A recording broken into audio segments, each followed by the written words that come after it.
Venezuelan President Nicolas Maduro celebrated the first year of the Great Transport Mission and announced the creation of the National Aviation Company. The World Health Organization announced on Tuesday that a coronavirus vaccine will take at least 18 months, while the death toll has now reached 1,068. 208 people were injured in clashes in Beirut as protests broke out against the new government of Hassan Diab. Palestinian President Mahmoud Abbas stressed that the world should reject President Donald Trump's Middle East peace plan. From the headquarters of Telesur English in Havana, Cuba, this is From the South. I'm Katrina Goss. Venezuelan President Nicolas Maduro celebrated the first year of the Great Transport Mission, accompanied by the Vice President for Public Works and Services, Nestor Reverol, and Transport Minister, Hipólito Abreu, as well as workers of the Caracas subway, port, Conviasa airline, and mission institutions and companies. Maximum unity of workers, the utmost unity. I assure you that we will win, and Conviasa will follow its path. I announced it yesterday. We are going to grow from 40 aircraft to the plan of 80 aircraft, and we will continue flying around the world, carrying our passengers, carrying people, our users. We are going to keep advancing. I announced that I will sign the decree for the effective creation of the National Aeronautical Company attached to Conviasa with capital of 12.2 billion bolívares. The purpose of which will be the design and manufacture of aircraft and spare parts with the label Made in Venezuela. Colombian teachers announced they will go on strike later this month in rejection of recent violence and death threats. The Colombian Federation of Education Workers has announced a 48-hour strike starting on the 20th of February. The strike was announced by the teachers' union on Monday, less than a week after one of their regional coordinators survived an assassination attempt in central Colombia. Meanwhile, one teacher was assassinated in the northeast and dozens in multiple towns were sent death threats. The teachers will be organizing marches for life and peace in rejection of the recent wave of violence. From now, a national strike of 48 hours will be held the 20th and 21st of February for life, peace, democracy, and for real conditions to be generated. For the state to generate these conditions, so our colleagues can undertake their activities in the most remote areas.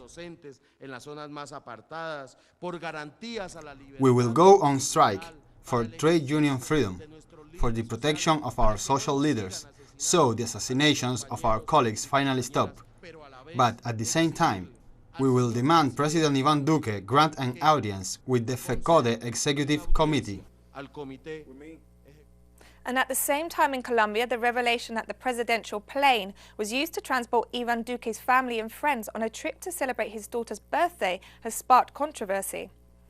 As reported, the aircraft departed from a military airbase close to Bogota on Friday, January 7th, and travelled to the city of Armenia with guests attending the birthday celebrations, according to an exclusive report by Caracol Radio.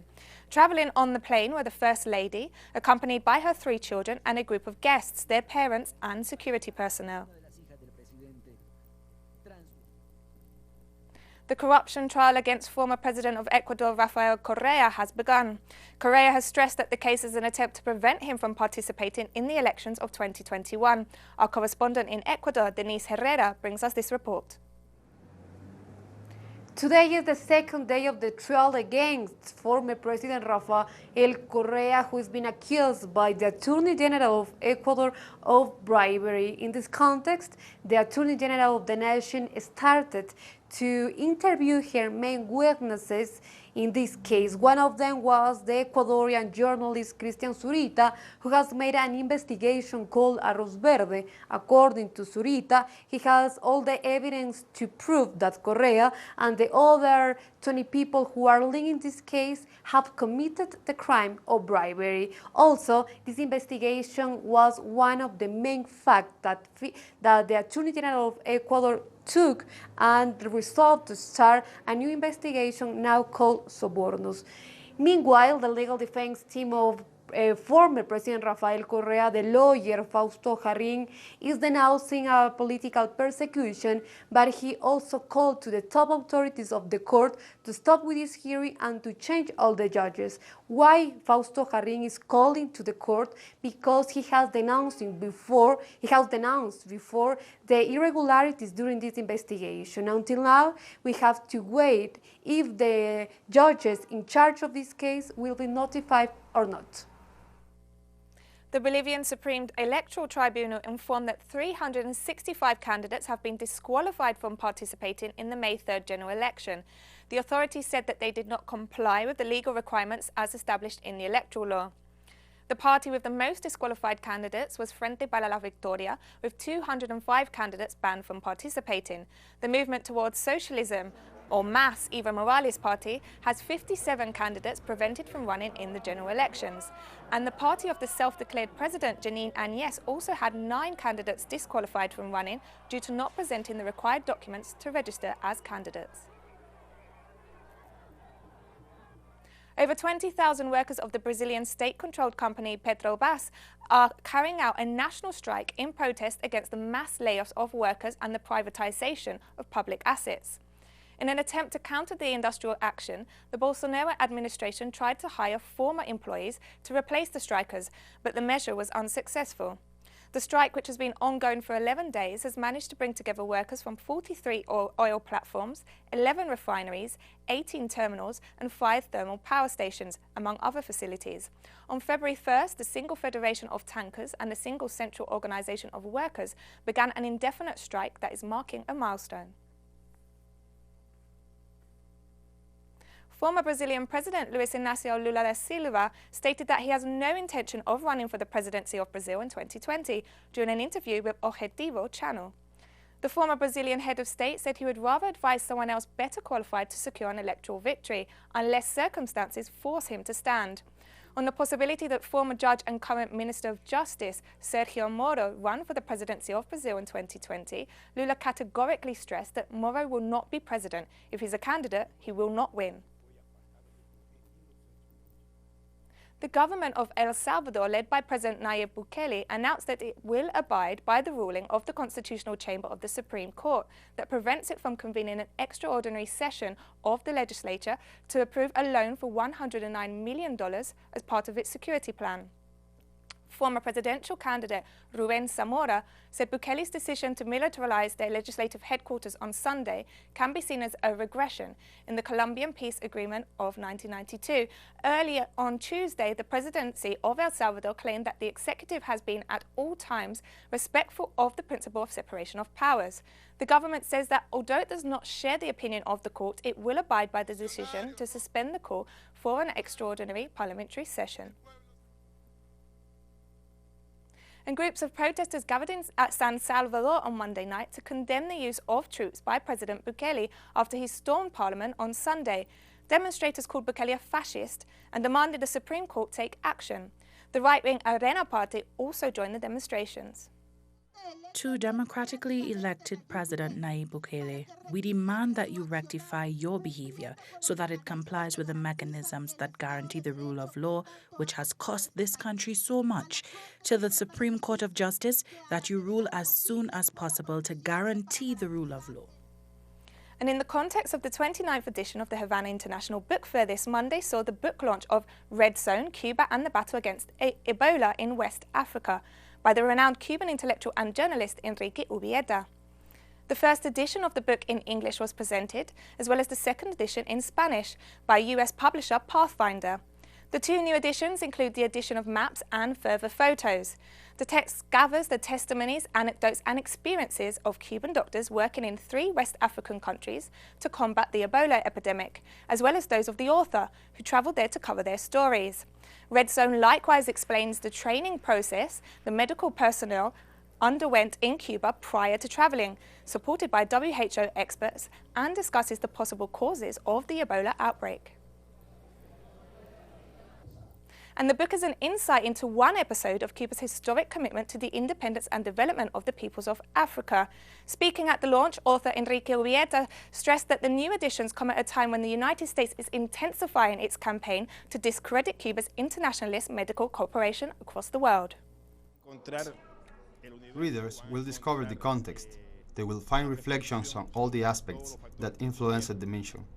And above all, they will discover unassuming people who, when they removed that special suit that they had to wear to enter the Red Zone, were people who made jokes, who didn't appear to be brave, courageous people that they later proved to be. For us, a book like Red Zone, which we now have in English for the first time, and many people have been asking, they saw the edition in Spanish, when can we get this book in English? It's a very valuable tool to tell the truth about the Cuban Revolution, the socialist revolution in Cuba that made possible the internationalist solidarity that Cuba has offered all over the world. Well, the book is an essential material because, as you know, the Cuban collaboration, medical collaboration, is a target of a disinformation campaign coming from the U.S., right? Through the history of the Cuban Revolution, the imperialism has dedicated many resources to tell lies about Cuba and specifically about the issue of our medical collaboration in the war. Right now, very recently, they are spreading lies about the nature of that collaboration, and the book explains very well what motivates a person, in this case a Cuban doctor, to go to another part of the world and risk their life to save another life. That motivation, that reason you're going to find it here, and I recommend it to everybody. And coming up after the break, the coronavirus death toll now stands at 1,068. Don't go away.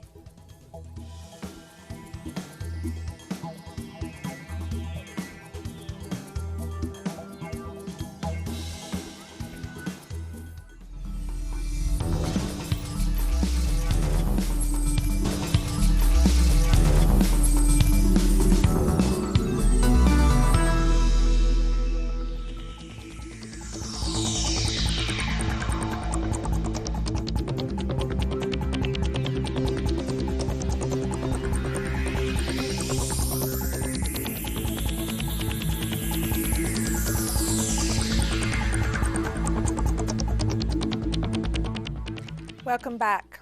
The World Health Organization announced on Tuesday that a coronavirus vaccine will take at least 18 months, as Director General Tedros Adhanom warned current defences will have to be used against the disease. The head of the WHO stressed on Tuesday that the coronavirus outbreak poses a very grave threat for the rest of the world, in an appeal to share virus samples and speed up research into drugs and vaccines. The WHO officially revealed the 2019 novel coronavirus has been named COVID-19. The Health Commission in China's Hubei province, the epicenter of the outbreak, reported 94 new deaths on Tuesday. The death toll now stands at 1,068 and around 43,000 people have been infected. And the World Health Organization warned on Tuesday of the threat posed by the novel coronavirus during the first major conference on fighting the epidemic. Some 400 scientists are taking part in the two-day international meeting in Geneva, which will study how the virus is transmitted and possible vaccines. To believe that just 2 months ago, this virus, which has come to captivate the attention of media, financial markets, and political leaders, was completely unknown to us. What matters most is stopping the outbreak and saving lives. With your support, that's what we can do together. And it's a test of scientific solidarity. Will the world come together to find shared answers to shared problems? That's why we're here today. And while fears surrounding the novel coronavirus continue, swine flu has already claimed at least 40 lives in Trinidad and Tobago as part of the current flu season. The Ministry of Health reported that the number of suspected cases in 2020 stands at 158, while a total of more than 87,000 people have been vaccinated. The influenza virus is serious and generally more severe than a common cold. The flu vaccine is available at no cost at all health centres in the country. The UK government deported 17 people to Jamaica this Tuesday despite a last-minute legal challenge. On Monday night, an emergency ruling by the Court of Appeal restricted the removal of any of the 56 men and women due to be deported who had not had access to legal advice. The ruling stopped 25 people from being deported. The detainees were prevented from contacting their lawyers due to problems with the O2 phone network at their detention centres. Many of the individuals scheduled to be deported have been living in the UK since they were children, reigniting protests surrounding the Windrush scandal. Spain's Maritime Rescue Service found 69 African migrants of the 119 who disappeared at sea on Monday. The Spanish Rescue Service reported that a group of migrants had disappeared on Monday after setting sail from African coasts on a raft in an attempt to reach Europe. The vessel was found in the Strait of Gibraltar, dividing Europe and Africa. We left on Monday. We have been for some time at sea. From Monday night until today, we've been at sea for some time, and it really hasn't been easy. We have had many difficulties, and we haven't eaten anything. Democrats voted Tuesday in the high-stakes primary in New Hampshire as Bernie Sanders and Pete Buttigieg fought to take the lead in the race to determine who will face President Donald Trump in November's elections. A week after the Democrat race began in chaotic fashion, the contest has moved on to New Hampshire. Results from the first Democratic caucus last week in Iowa were delayed due to technical glitches. Nominees aim to secure the votes of as many delegates as possible across all states in order to be confirmed as the Democratic Party candidate.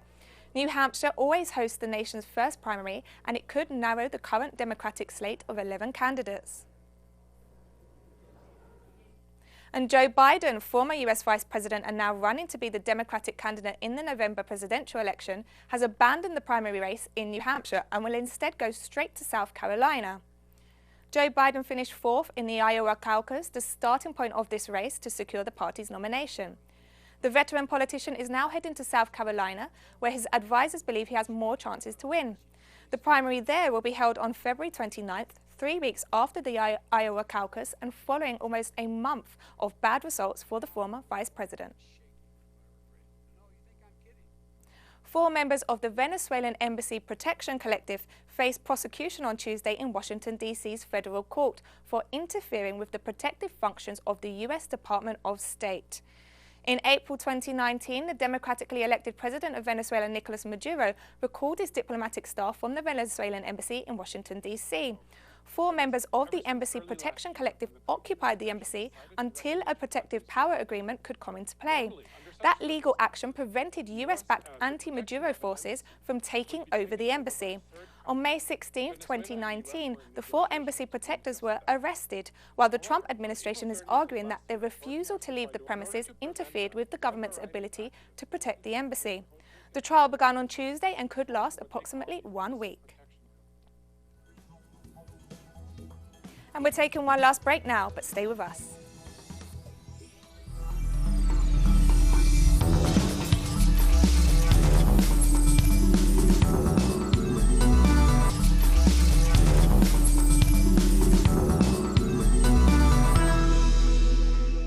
Welcome back. It was reported that 208 people were injured in clashes in Beirut as protests broke out against the new government of Hassan Diab.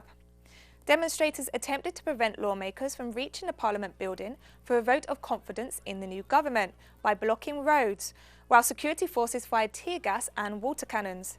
Despite the attempts to prevent the assembly from taking place, Hassan Diab's cabinet secured 63 parliamentary votes on Tuesday. Lawmakers also voted on the government policy statement, which says painful steps are needed to address a financial crisis that has weakened the local currency and pushed banks to severely curb access to deposits. The Lebanese population has been protesting against the ruling political class since October 2019, demanding a transformation of the country's political system. Palestinian President Mahmoud Abbas told the UN Security Council on Tuesday that the world should reject President Donald Trump's Middle East peace plan, calling it an outside imposition that could not bring lasting peace.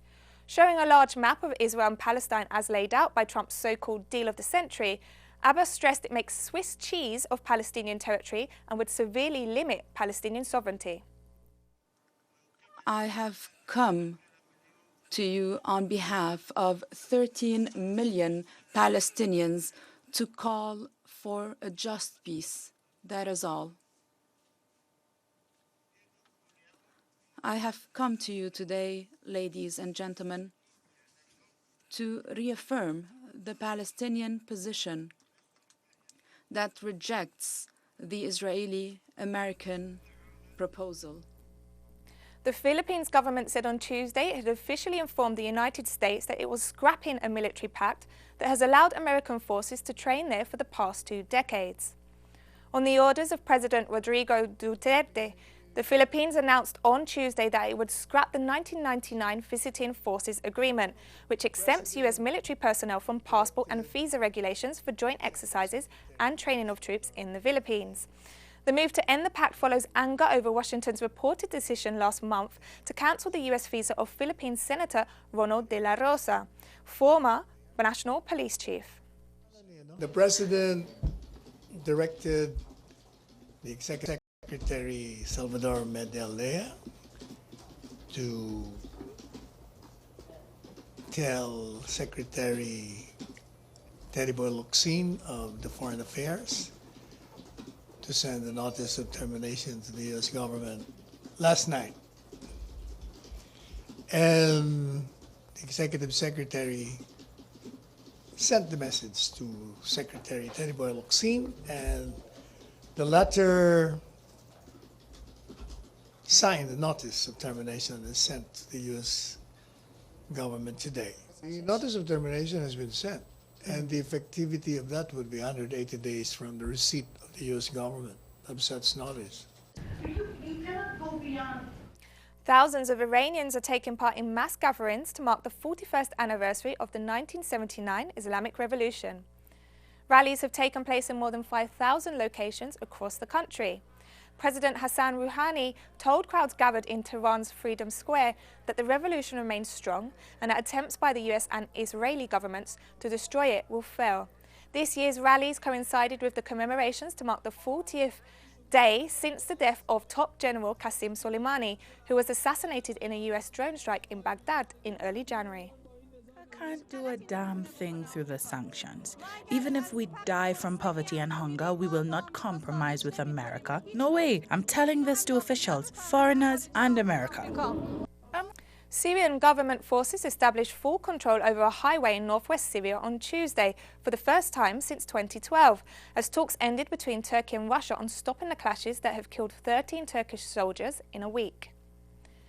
The Syrian military established full control over the main highway linking Damascus and Aleppo, also known as the M5, after launching a large-scale offensive in the provinces of Aleppo and Idlib at the start of the new year.